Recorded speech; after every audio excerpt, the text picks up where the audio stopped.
More here from a feature extra celebrating gospel music back origin. I just need to say my piece. I'm trying to sort out something right here, right in front of me right now. And I'll play a bit of a bit of UK vibes in the background anyway. So because I talk about it again, I'm just gonna give you my viewpoint. It's not nothing that you have to have, but I'm just I grew up with conservative because maybe predominantly an organization that's represented by I would say traditional English people, white people, on the scenario. Now, I don't know if it's just a coincidence when they're dealing with the whole putting in Home Secretary situation. They're putting in people that are that have to deal with the asylum issues and so on. I'm not seeing no white faces dealing with this situation when it comes to conservative, because I see that as a part of that kind of like is representative of the English identity, as they would say. I'm seeing non-white, So I was seeing this guy called James Cleverly talking big talk about this Rwanda deal. I'm thinking, bruv, what are you doing, bro? Like, don't you forget, that your peeps were immigrants as well. You know what I'm saying? Don't you forget that, we're coming to this land because they, again, for different reasons, depending on the situation. We came to this land, our parents, my grandma, my nans come to this, and they were immigrants that found it so hard in this country to get a job. You know what I'm saying? But then within a generation, we get warm because we get central heating. And next thing you know, we go on like say that no one else can come into this country. Yo, brethren, while at the same time, they're taking over, English are taking over other countries. So, this is my, immigration, listen, I understand the numbers are just not computing. You know what I mean?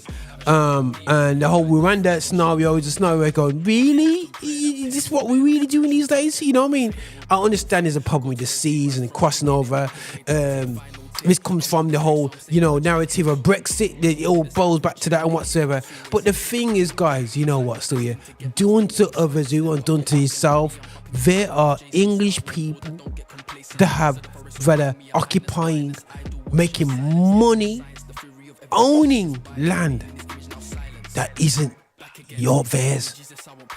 You're talking about not 1,000 years ago. I'm talking about a hundred years ago history. People can say that's so far away. No, that's a couple of generations away.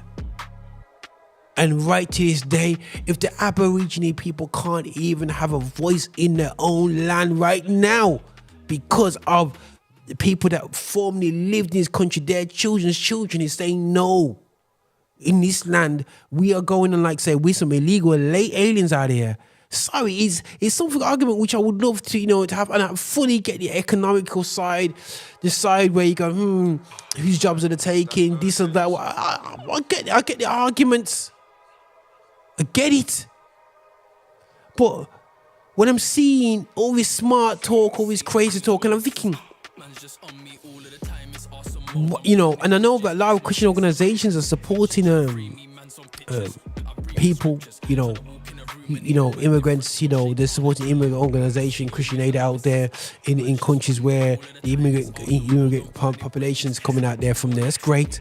But we want the Christian Aid to stop giving and start talking to their cousins that are basically owning the companies that are actually paying pittance for resources from the African, from West Indian, from Asian companies right now, and actually pay them the true value of the worth so they can build up their own country and don't need to leave despair.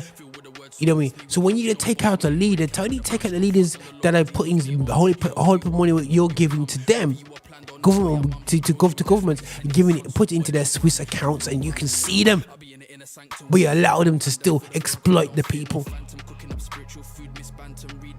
So there's so much I can add to this, but I just want to re-emphasize that there's got to be a balance to this. You know what I'm saying? I would love to have the conversation with, and it's not blazing off Christian Aid, they do their thing or whatever. But you know what? I'm fed up of being the face of all the poor folk. We want to earn our money. I've talked to Africans, man. My bridging from French, one of our teammates in the French African team, French African from Ivory Coast, is fed up of the French exploitation, cheap goods that they're getting, and then racially abusing people when they come to their countries. You shouldn't be here, I shouldn't be here.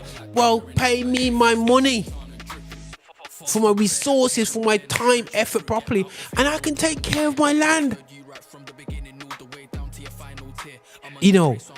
So, all this asylum thing, what I'm saying is because I've heard it out of people's voices. Oh, these are evil people crossing the rivers, the dirty savages and all these. I heard this talk. You know what I mean? And I'm guys, I'm just tired of it. Absolutely tired of it. It's been said, oh, immigration is a problem, immigration. I'm thinking, read the room. Read the room. You guys, you talk about this in the government. You go back. Hopefully, you're going back home to your grandmother's yard or your auntie's house, where you get a working class, non-English people there going, how we get here? You know what I'm saying? This is how we're gonna do this. So I don't know. I would love to have a conversation with a politician over this. Just explain this properly to me, because I am totally, utterly confused about this. Yes, it's like a bit of raise for Rwanda. Rwanda's going with things now. It's not a desolate place anyway, still, but this is where it is, people. This is where I'm feeling about this anyway, so but this is what I do. If you need to extra accelerate, got some music back out. This is what I go on. Blessings, man. Hi, and thank you for watching. Make sure you subscribe, you like, and you comment, and make sure that you're sharing the videos and watching so much more. We have loads of content for you. I hope you enjoy.